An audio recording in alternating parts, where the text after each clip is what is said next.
Hi guys, welcome to today's newspaper analysis session.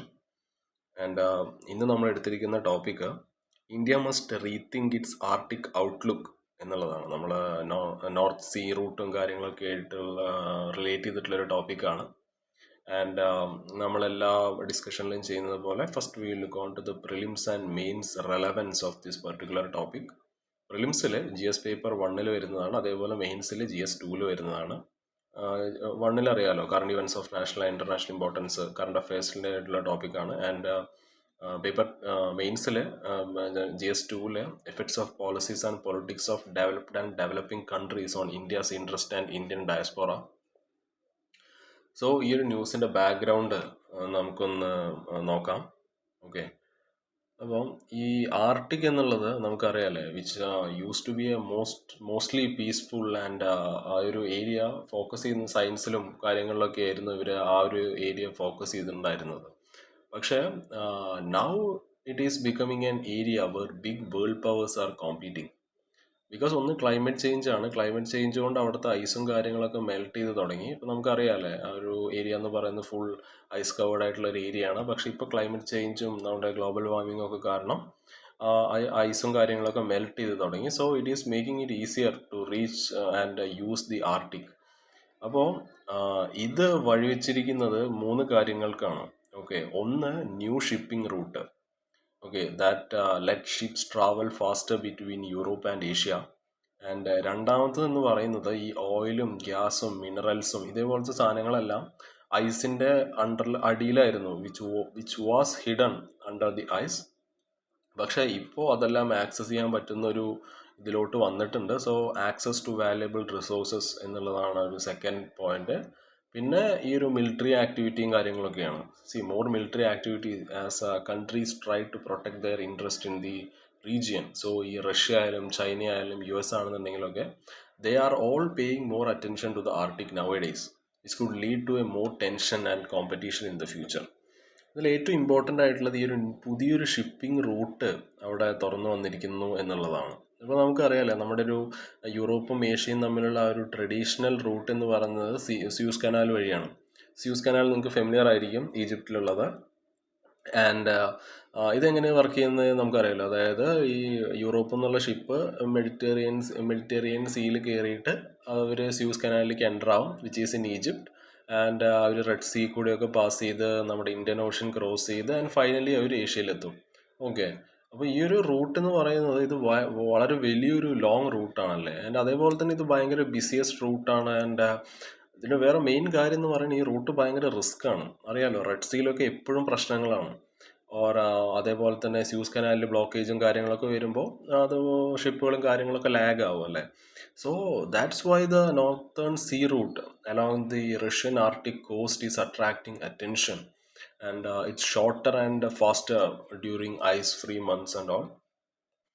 നമുക്കറിയാം, റഷ്യക്കാണ് അവിടെ ഏറ്റവും കൂടുതൽ ഒരു കോസ്റ്റ് ലൈൻ ഒക്കെ ഉള്ളത് അല്ലേ. അപ്പോൾ റഷ്യ അവിടെ they are becoming more assertive. അതേപോലെ ചൈനയും അവരുടെ ആർട്ടിക് അംബീഷൻസ് എക്സ്പാൻഡ് ചെയ്തുകൊണ്ടിരിക്കുകയാണ്. നമ്മുടെ ട്രംപ് ആണെന്നുണ്ടെങ്കിൽ ഗ്രീൻലാൻഡിന് ഒരു നല്ല ഡീൽ എപ്പോൾ കിട്ടുമെന്ന് പറഞ്ഞിട്ട് ഇങ്ങനെ നോക്കിയിരിക്കുകയാണ്. അപ്പോൾ ആ ഒരു വാഷിങ്ടണിൻ്റെ ഇൻട്രസ്റ്റും ഇവിടെ ഭയങ്കര ഇമ്പോർട്ടൻ്റ് ആണ്. So Washington's renewing interest in Greenland and Russia's more assertive policies and China's expanding ambitions in this Arctic region. Well, the region appears set for a renewed phase of strategic contestation എന്ന് നമുക്ക് വേണമെങ്കിൽ പറയാം. So next നമ്മൾ നോക്കാൻ പോകുന്നത് ഒരു മിലിറ്ററൈസേഷൻ of the Arctic എന്നൊരു ടോപ്പിക്കാണ്. Arctic states are reopening military bases, deploying submarines, and displaying force. And control over the Arctic is now central to global geopolitical strategies. Trump's 2019 proposal to buy Greenland highlighted the Arctic's strategic value. അപ്പോൾ ഈ ഒരു countries around the Arctic are starting to treat the region like a key military zone. ഇത് പണ്ടത്തെ പോലെ ഉള്ളൊരു called ആയിട്ടുള്ള ഏരിയയും പിന്നെ വെറും പോളാർ ബിയറും കാര്യങ്ങളും മാത്രമല്ല, ഇപ്പോൾ it is turning into a major ഒരു global military and political strategy, അങ്ങനത്തെ ഒരു കീ സോണായിട്ട് മാറിക്കൊണ്ടിരിക്കുകയാണ് അല്ലേ. ഈ ഒരു countries around the Arctic are starting to treat the region like a key military zone, not just a cold remote place. ഒന്ന് Arctic nations, നമുക്കറിയാം US ആണെന്നുണ്ടെങ്കിലും റഷ്യ ആണെന്നുണ്ടെങ്കിലും അതർ ആർട്ടിക് നേഷൻസൊക്കെ അവരുടെ ആ ഒരു മിലിറ്ററി ബേസസ്, അവർക്ക് അവിടെ പഴയ മിലിറ്ററി ബേസും കാര്യങ്ങളൊക്കെ ഉണ്ടായിരുന്നു, അതൊക്കെ അവർ റീ ഓപ്പൺ ചെയ്തു തുടങ്ങി. അതേപോലെ അവർ അങ്ങോട്ട് സബ്മറൈൻസിനെ അയച്ചു തുടങ്ങി. And they are showing military power to protect their interest there. And ഇപ്പോൾ ആർട്ടിക് നമ്മൾ പറഞ്ഞ പോലെ തന്നെ it is becoming important, it is becoming more important in global politics because it offers new shipping routes, natural resources and strategic location between continents. ഒരു new shipping റൂട്ടിൻ്റെ കാര്യങ്ങളൊക്കെ നമ്മൾ പറഞ്ഞു അല്ലേ. സോ അതേപോലെ നാച്ചുറൽ റിസോഴ്സസ് ആണെന്നുണ്ടെങ്കിലും അതേപോലെ ഈ ലൊക്കേഷൻ ഭയങ്കര സ്ട്രാറ്റജിക് ഇമ്പോർട്ടൻസ് ഉള്ള ലൊക്കേഷനാണ് കൺട്രീസിന്, എസ്പെഷ്യലി ആർട്ടിക് നേഷൻസിനൊക്കെ. സോ അത് ഒരു എന്താ പറയുക, ഗ്ലോബൽ പൊളിറ്റിക്സിൽ തന്നെ വളരെ ഇമ്പോർട്ടൻ്റ് ആയിട്ടുള്ളൊരു റീജിയണായിട്ട് ആർട്ടിക് മാറിക്കൊണ്ടിരിക്കുകയാണ്. പിന്നെ നമ്മുടെ ട്രംപിൻ്റെ ഗ്രീൻലാൻഡ് വാങ്ങിക്കാനുള്ള പോളിസിയാണ്. നമുക്കറിയാം 2019 president Trump suggested buying Greenland. Actually Greenland ഡെൻമാർക്കിൻ്റെ which is actually belonging to Denmark. പക്ഷേ ഇതെന്താണ് കാണിക്കുന്നത്? This is showing how valuable the Arctic has become in eyes of powerful countries എന്നുള്ളതാണ്. ഇനി നമുക്ക് ഇന്ത്യയുടെ ഒരു ഇൻട്രസ്റ്റും കാര്യങ്ങളൊക്കെ, ഈ ഒരു ഏരിയയിലുള്ള ഇൻട്രസ്റ്റും കാര്യങ്ങളൊക്കെ നമുക്ക് നോക്കാം. And which comes under the topic, ഈ ഒരു നോൺ ആർട്ടിക് കൺട്രീസിന് ഇത് എങ്ങനെയാണ്, ഈ ഒരു ചേഞ്ചിങ് ആർട്ടിക് സിറ്റുവേഷൻ അവരെങ്ങനെയാണ് എഫക്റ്റ് ചെയ്യുന്നത് എന്നാണ് നമ്മൾ ഡിസ്കസ് ചെയ്യാൻ പോകുന്നത്. ഇന്ത്യയുടെ കാര്യം എടുക്കുകയാണെങ്കിൽ ഇന്ത്യ ഈ കാര്യത്തിനൊന്നും ഡയറക്റ്റ്ലി ഇൻവോൾവ്ഡ് അല്ല അല്ലേ. അവിടെ നമ്മുടെ റഷ്യയും ചൈനയും US ഒക്കെ അവരുടെ മിലിറ്ററി പവറും കാര്യങ്ങളൊക്കെ ആ ഒരു ഏരിയയിൽ കാണിക്കുമ്പോൾ, അതേപോലെ ജിയോ പൊളിറ്റിക്കൽ ടെൻഷൻസും കാര്യങ്ങളൊക്കെ ആർട്ടിക്കിൽ ഇപ്പോൾ കൂടിക്കൂടി വരികയാണല്ലോ ആ ഒരു പവർഫുൾ കൺട്രീസ് കാരണം. India stays mostly on the side lines of those power struggles. India ഇതിലൊന്നും ഡയറക്റ്റ്ലി ഇൻവോൾവ് ചെയ്തിട്ടില്ല. ഈ ഒരു മിലിറ്ററിയിലാണെന്നുണ്ടെങ്കിലും അതേപോലെ ഒരു ജിയോ പൊളിറ്റിക്കൽ ടെൻഷൻസിൻ്റെ ഇടയിൽ ഇന്ത്യ കയറി വന്നിട്ടില്ല. ഇന്ത്യ എന്താണ് ഫോക്കസ് ചെയ്യുന്നതെന്ന് വെച്ചാൽ, India focus on scientific research and environmental issues in the Arctic, like climate ചേഞ്ചും അതേപോലെ ഐസ് എങ്ങനെയാണ് മെൽറ്റ് ചെയ്യുന്നത്, ക്ലൈമറ്റ് ചേഞ്ച് എങ്ങനെയാണ് ആ ഒരു റീജിയൺ എഫക്റ്റ് ചെയ്യുന്നത്, അങ്ങനത്തെ കാര്യങ്ങളൊക്കെ നമ്മൾ ഭയങ്കര പീസ്ഫുള്ളായിട്ട് ഭയങ്കര സയൻറ്റിഫിക് ആയിട്ടുള്ള രീതിയിലാണ് ഈ ഒരു ഇഷ്യൂവിനെ കാണുന്നത്. Okay, scientific research and environmental issue എന്നുള്ള രീതിയിലാണ് നമ്മൾ ഈ ഒരു ഇഷ്യൂവിനെ കാണുന്നത്. ഓക്കെ, അല്ല നമുക്ക് അവിടെ അഭിപ്രായം പറയാൻ പോകാനും പറ്റില്ല. ഓക്കെ, എസ്പെഷ്യലി ആ ഒരു റഷ്യ ആയാലും US ആണെന്നുണ്ടെങ്കിലും അവർക്കാണ് അവിടെ കൂടുതലൊരു അഡ്വാൻറ്റേജ് ഉള്ളത്. നമ്മളിതിൻ്റെ ഇടയിൽ സംസാരിക്കാൻ പോയി കഴിഞ്ഞാൽ അത് നമുക്ക് ഭയങ്കര ഒരു നെഗറ്റീവായിട്ട് ബാക്ക് ഫയർ ചെയ്യാൻ ചാൻസ് ഉണ്ട്. So India wants to be a part of the, ഇതിൻ്റെ ഒരു ഇതെന്താ, അതായത് ഇതിൻ്റെ ഒരു കൺക്ലൂഷൻ നമുക്ക് എന്താ പറയാൻ കഴിയുക, India needs to be a part of this Arctic conversation, but വളരെ പീസ്ഫുള്ളായിട്ട് ഒരു റിസർച്ച് ബേസ്ഡ് വേയിലാണ്, not through any military or territorial competition. ഒരു സമ്മറി എന്താണെന്ന് വെച്ചാൽ, while big powers are competing in the Arctic, India is keeping its role peaceful and focused on science and climate എന്നുള്ളതാണ്. ഇനി നമ്മൾ നോക്കാൻ പോകുന്നത് ഇന്ത്യയുടെ ആർട്ടിക് പോളിസിയാണ്. 2022 ഇന്ത്യക്ക് ഒരു ആർട്ടിക് പോളിസി ഉണ്ടായിരുന്നു, അതാണ് നമ്മളിന്ന് നോക്കാൻ പോകുന്നത്. സോ ഇന്ത്യയുടെ ആർട്ടിക് പോളിസിയുടെ ഗോൾ എന്താണെന്ന് വെച്ചാൽ, India wants to build stronger connections with the Arctic by focusing on scientific research, climate studies and working with other countries peacefully. ഞാൻ നേരത്തെ പറഞ്ഞ പോലെ നമ്മുടെ ഒരു കീ ഇൻട്രസ്റ്റ് എന്ന് പറഞ്ഞാൽ ഈ ഒരു ഏരിയയിൽ സയൻറ്റിഫിക് റിസർച്ചും അതേപോലെ ക്ലൈമറ്റ് സ്റ്റഡീസും കാര്യങ്ങളൊക്കെയാണ്. ആൻഡ് ഈ ഒരു പോളിസിയുടെ കീ ഹൈലൈറ്റ്സ് എന്താണെന്ന് പറഞ്ഞാൽ, ഒന്ന് ക്ലൈമറ്റ് സയൻസ് ആണ് and the importance of sustainability. അതേപോലെ തന്നെ നമുക്കറിയാമല്ലോ, ഈ ഒരു ആർട്ടിക് റീജിയൻ ആണെന്നുണ്ടെങ്കിലും ഹിമാലയാസ് ആണെന്നുണ്ടെങ്കിലും ഇവരെല്ലാം വളരെ സെൻസിറ്റീവ് ആണ് ടു ക്ലൈമറ്റ് ചേഞ്ച്. സോ ആ ഒരു സിമിലാരിറ്റി ഉണ്ടല്ലോ, the similarity between the Arctic and the Himalayas. അപ്പോൾ ആ ഒരു സിമിലാരിറ്റിയും കാര്യങ്ങളൊക്കെ സയൻറ്റിഫിക്കായിട്ട് മനസ്സിലാക്കാനും നമ്മളിത് ഹെൽപ്പ് ചെയ്യും. ആൻഡ് അതേപോലെ തന്നെ ഈ ഒരു ആർട്ടിക് റീജിയനിൽ ഉണ്ടാകുന്ന ചേഞ്ചസ് എങ്ങനെയാണ് സൗത്ത് ഏഷ്യൻ ക്ലൈമറ്റിനെ എഫക്റ്റ് ചെയ്യുന്നത്, ലൈക്ക് മൺസൂൺ ആയാലും ഈ ഒരു ഗ്ലേഷ്യർ മെൽറ്റിംഗ് ആയാലും, ഇതെല്ലാം എങ്ങനെയാണ് സൗത്ത് ഏഷ്യൻ ആ ഒരു ക്ലൈമറ്റിനെ എഫക്റ്റ് ചെയ്യുന്നത് എന്നുള്ളതിലാണ് നമ്മൾ കൂടുതൽ ശ്രദ്ധ കേന്ദ്രീകരിച്ചിരിക്കുന്നത്. Okay, so however the policy does not focus on the Arctic's growing military and strategic competition, it stays away from politics and power struggles. Okay, നമ്മളിവിടെ ബാക്കിയുള്ള ആൾക്കാരൊക്കെ അവരുടെ ആ ഒരു മിലിറ്ററിയും ആ ഒരു സ്ട്രാറ്റജിക് കോമ്പറ്റീഷനൊക്കെയാണ് ആ ഒരു റീജിയനിൽ നടത്തിക്കൊണ്ടിരിക്കുന്നത്. പക്ഷെ നമ്മൾ അങ്ങനെയൊന്നുമല്ല. The policy does not focus on the Arctic's growing military and strategic competition and it stays away from politics and power struggles.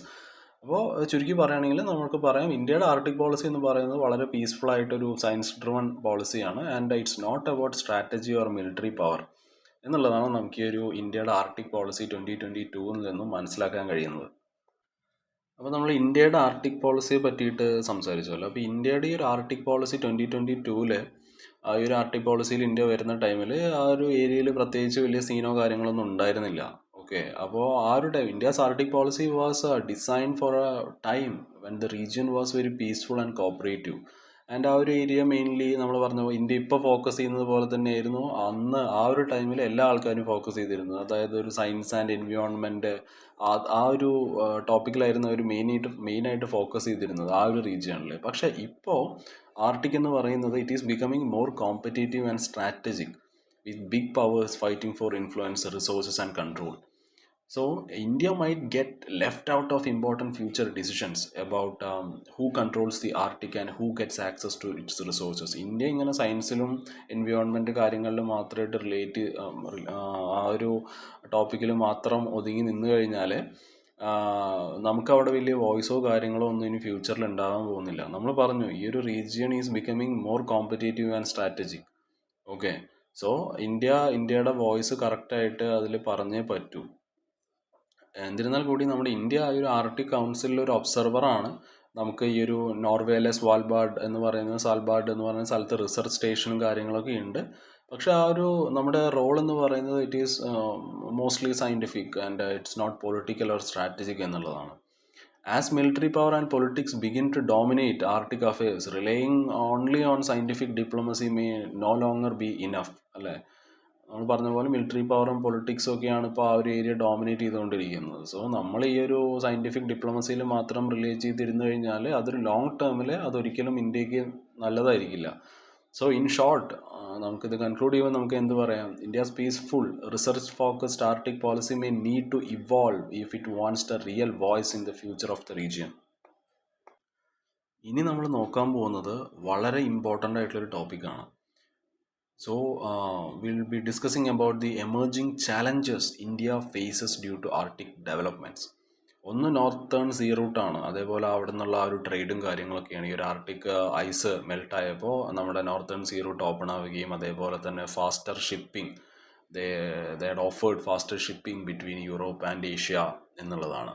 നമ്മൾ പണ്ടത്തെ ആ ഒരു ട്രഡീഷണൽ വേ എന്നൊക്കെ മാറിയല്ലേ. അതായത് പണ്ട് യൂറോപ്പിൽ നിന്നൊക്കെ ഷിപ്പ് വന്ന് മെഡിറ്ററേനിയൻ സീയിൽ കയറി ഈജിപ്തിലെ സ്യൂസ് കനാൽ വഴി വന്ന് അതേപോലെ റെഡ് സീ പാസ് ചെയ്ത് മെല്ലെ ഇന്ത്യൻ ഓഷ്യൻ ക്രോസ് ചെയ്ത് finally Asia like China, Japan, south Korea ആ സ്ഥലങ്ങളിലേക്കൊക്കെ പോകുന്നുണ്ട്.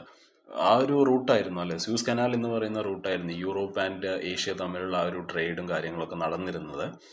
പക്ഷേ ഇപ്പോൾ ഈ ഒരു ഐസൊക്കെ മെൽട്ടായി കഴിഞ്ഞ് നോർത്തേൺ സീ റൂട്ട് ഓപ്പൺ ആയപ്പോൾ ആ വഴിയാണ് ഇപ്പോൾ കൂടുതൽ സംഭവങ്ങളും ഇനി പോകാനുള്ള ചാൻസ് ആ ഒരു വഴി കൂടെ ആയിരിക്കും. So offering fast shipping between Europe and Asia എന്ന് പറയുന്ന ഒരു റീസണാണ്. സോ ഈ ഒരു shift this might shift global trade routes north and making Indian ocean routes less important which could hurt India strategic and economic influence. അല്ല, ഇനിയിപ്പോൾ Indian ocean വഴിയൊന്നും വരേണ്ട ആവശ്യമില്ല, അവർക്ക് നേരെ ഡയറക്റ്റായിട്ട് ആ മേലെ കൂടെ പോയാൽ മതി. അപ്പോൾ എന്തായി, നമ്മുടെ ആ ഒരു സ്ട്രാറ്റജി, ഇന്ത്യയുടെ ആ ഒരു സ്ട്രാറ്റജിക്കും അതേപോലെ തന്നെ ഒരു എക്കണോമിക് ഇൻഫ്ലുവൻസിനും ഒക്കെ അത് വല്ലാണ്ട് ഹേർട്ട് ചെയ്തിരിക്കുകയാണ് അല്ലേ. Indian Ocean is becoming less important. And പിന്നീട് നോക്കാനുള്ളത് നമുക്ക് impact on Indo Pacific goals ആണ്. India wants to be a key player in the Indo Pacific region അല്ലേ. ഇപ്പം നമുക്ക് സാഗറും അതേപോലെ IPOI എന്ന് പറയുന്ന കുറച്ച് പ്രോഗ്രാംസും കാര്യങ്ങളൊക്കെ ഉണ്ട്. സാഗർ നമുക്ക് അറിയില്ല, security and growth for all in the region, and അതേപോലെ തന്നെ Indo Pacific oceans initiative IPOI. But if Arctic routes gain more importance, India's connectivity and maritime leadership could weaken. Okay, നമ്മൾ പറഞ്ഞ പോലെ തന്നെ ആർട്ടിക് റൂട്ട്സ് കൂടുതൽ important ആയി കഴിഞ്ഞാൽ ഇന്ത്യയുടെ ആ ഒരു കണക്ടിവിറ്റിയും മാരിടൈം ലീഡർഷിപ്പും കാര്യങ്ങളൊക്കെ കുറയും. ആൻഡ് പിന്നീട് നോക്കാനുള്ളത് വളരെ ഇമ്പോർട്ടൻ്റ് ആയിട്ടുള്ളൊരു പോയിൻ്റാണ് റഷ്യയും ചൈനയും തമ്മിലുള്ള ഒരു ആർട്ടിക് കോപ്പറേഷൻ. റഷ്യയും ചൈനയും ഇപ്പോൾ വളരെ ക്ലോസ് ആയിട്ടാണ് വർക്ക് ചെയ്യുന്നത്. ഓക്കെ, അവർ ഭയങ്കര ബഡീസ് പോലെ വളരെ ക്ലോസ് ആയിട്ടാണ് അവർ ആർട്ടിക് റീജിയനിൽ വർക്ക് ചെയ്തുകൊണ്ടിരിക്കുന്നത്. അതേപോലെ തന്നെ ചൈന അവരുടെ ആ ഒരു നേവൽ പ്രസൻസ് ആ ഒരു റീജിയനിൽ എക്സ്പാൻഡ് ചെയ്തുകൊണ്ടിരിക്കുകയാണ്. അതേപോലെ തന്നെ ചൈന വേറൊരു കാര്യം കൂടി ചെയ്യുന്നുണ്ട്, ഇന്ത്യൻ ഓഷ്യനിലും ചൈനയുടെ നേവൽ പ്രസൻസ് എക്സ്പാൻഡ് ചെയ്യുകയാണ്.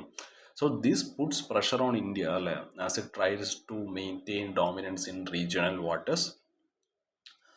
പിന്നീടുള്ളത് നമ്മുടെ നോർഡിക് കൺട്രീസിൽ, ഇപ്പോൾ നോർവേ ആയാലും സ്വീഡൻ ആയാലും ഫിൻലാൻഡ് ആണെന്നുണ്ടെങ്കിലും അവരൊക്കെ വളരെയധികം പേടിച്ചിരിക്കുകയാണ്. എന്താന്ന് വെച്ചാൽ നമുക്കറിയാലേ, ഈ ഒരു ഉക്രൈൻ റഷ്യ വാറിൽ നമ്മൾ കുറച്ചും കൂടി റഷ്യനെ സപ്പോർട്ട് ചെയ്തിട്ടാണ് നിന്നത്. So they are worried about India's ties with Russia, especially after the Ukraine war. So India needs to explain its strategic autonomy that it can work with many countries without taking sides to build trust and cooperation. So ഇതിന് നമ്മൾ ഷോർട്ടായിട്ട് പറയുകയാണെന്നുണ്ടെങ്കിൽ, ഈ ഒരു Arctic changes എന്ന് പറയുന്നത് they are not just environmental അല്ല, they could reshape global trade, regional power balances and India's strategic future. So India may needs to rethink its Arctic and maritime strategies to stay relevant. So ഇനി നമ്മൾ നോക്കാൻ പോകുന്നത് what India can do to strengthen its Arctic strategy എന്നുള്ളതാണ്. അപ്പോൾ നമ്മളിവിടെ 3 കാര്യങ്ങൾ നോക്കും. ഒന്ന്, ഇൻസ്റ്റിറ്റ്യൂഷണലൈസ് ആർട്ടിക് എൻഗേജ്മെൻറ്റ്, പിന്നെ ബിൽഡ് സ്ട്രാറ്റജിക് പാർട്ട്ണർഷിപ്പ്, അതേപോലെ തന്നെ secure a role in Arctic governance. അപ്പോൾ ഒരു ഇൻസ്റ്റിറ്റ്യൂഷണലൈസ് ആർട്ടിക് എൻഗേജ്മെൻറ്റ് എന്നതുകൊണ്ട് ഉദ്ദേശിക്കുന്നത്, India must create special Arctic units in India's foreign and defence ministries to focus on the region full time. ഈ ഒരു റീജിയണിലെ കാര്യങ്ങളിൽ കുറച്ചും കൂടി നമുക്ക് ഫോക്കസ് ചെയ്യാൻ വേണ്ടിയിട്ട് ഒരു സ്പെഷ്യൽ യൂണിറ്റും കാര്യങ്ങളൊക്കെ നമ്മുടെ ഡിഫൻസ് മിനിസ്ട്രിയിലും അതേപോലെ തന്നെ ആ ഒരു ഫോറിൻ അഫയേഴ്സിൻ്റെ കാര്യങ്ങളൊക്കെ ഉണ്ടാക്കുകയാണെന്നുണ്ടെങ്കിൽ അത് നമ്മളെ വളരെ നല്ല രീതിയിൽ ഹെൽപ്പ് ചെയ്യും അല്ലേ.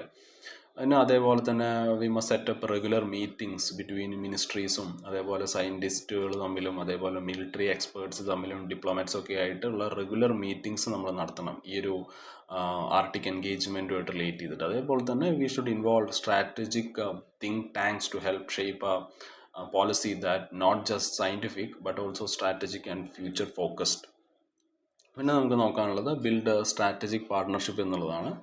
സോ നമ്മൾ ഈ ഒരു ആർട്ടിക് കൺട്രീസൊക്കെ ആയിട്ട് നല്ല ഫ്രണ്ട്ലി റിലേഷനൊക്കെ മെയിൻറ്റെയിൻ ചെയ്ത്, അതേപോലെ തന്നെ ഈ ഒരു എന്താ പറയുക, work with friendly Arctic countries on projects that serves both civil and security goals like ഈ ഒരു സപ്പോർട്ട് ബേസിലും സപ്ലൈ ചെയിൻസിലൊക്കെ ഉള്ള ഒരു ഫ്രണ്ട് റിലേഷൻ മെയിൻറ്റെയിൻ ചെയ്യുക, എസ്പെഷ്യലി പോളാർ ലോജിസ്റ്റിക്സും കാര്യങ്ങളിലൊക്കെ ആയിട്ട്. അതേപോലെ തന്നെ ഒരു ആർട്ടിക് വാട്ടേഴ്സൊക്കെ മോണിറ്റർ ചെയ്ത് ഒരു മാരിടൈം ഡൊമെയിൻ അവെയർനെസ് ഒക്കെ കൊടുത്ത്, അതേപോലെ satellite tracking and communication in polar regions. അതെ, ഓക്കെ. അപ്പോൾ ഇങ്ങനെയൊക്കെ ഒരു സ്ട്രാറ്റജിക് പാർട്ട്ണർഷിപ്പ് നിലനിർത്തുക എന്നുള്ളതാണ്. ഓക്കെ, സാറ്റലൈറ്റ് ട്രാക്കിങ്ങിലൂടെയും കമ്മ്യൂണിക്കേഷനിലൂടെയും അതേപോലെ പോളാർ ലോജിസ്റ്റിക്സിലൂടെയും അതേപോലെ ഈ ഒരു ആർട്ടിക് വാട്ടേഴ്സും കാര്യങ്ങളൊക്കെ മോണിറ്റർ ചെയ്തിട്ട് ഒരു മാരിടൈം ഡൊമെയിൻ അവെയർനെസ്സിലൂടെ ഒരു ആർട്ടിക് കൺട്രീസുമായിട്ടുള്ളൊരു ഫ്രണ്ട്ലി റിലേഷൻ നിലനിർത്തുക എന്നുള്ളതാണ്. ഓക്കെ,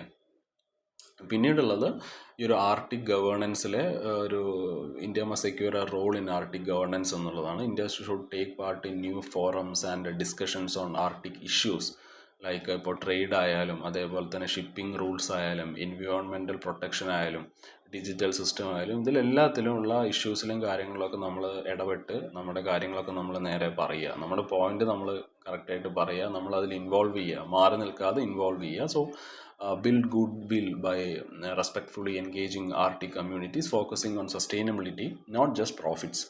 ഇതിൻ്റെ ഒരു സമ്മറി എന്താണ്? അപ്പോൾ India needs to go beyond research and നമ്മൾ കൂടുതൽ ആക്റ്റീവായിട്ട് ആ ഒരു സ്ട്രാറ്റജിക് റോള് നമ്മളവിടെ കാണിക്കേണ്ടതായിട്ടുണ്ട് ഈ ഒരു ആർട്ടിക് റീജിയനിൽ, both institutionally, diplomatically and globally to stay relevant in the changing geopolitical climate. Okay, so ഇതാണ് നമ്മുടെ ഇന്നത്തെ ഈ ഒരു ടോപ്പിക്ക്. വളരെ ഇമ്പോർട്ടൻ്റ് ആയിട്ടുള്ള ഒരു ടോപ്പിക്കാണ്. ഓക്കെ, കറണ്ട് അഫയേഴ്സിൽ വളരെ റെലവൻ്റ് ആയിട്ടുള്ളൊരു ടോപ്പിക്കാണ്. So make sure you go through this particular article in today's Hindu. And നാളെ വേറൊരു ടോപ്പിക്കുമായിട്ട് വരാം. Okay, bye, have a nice day.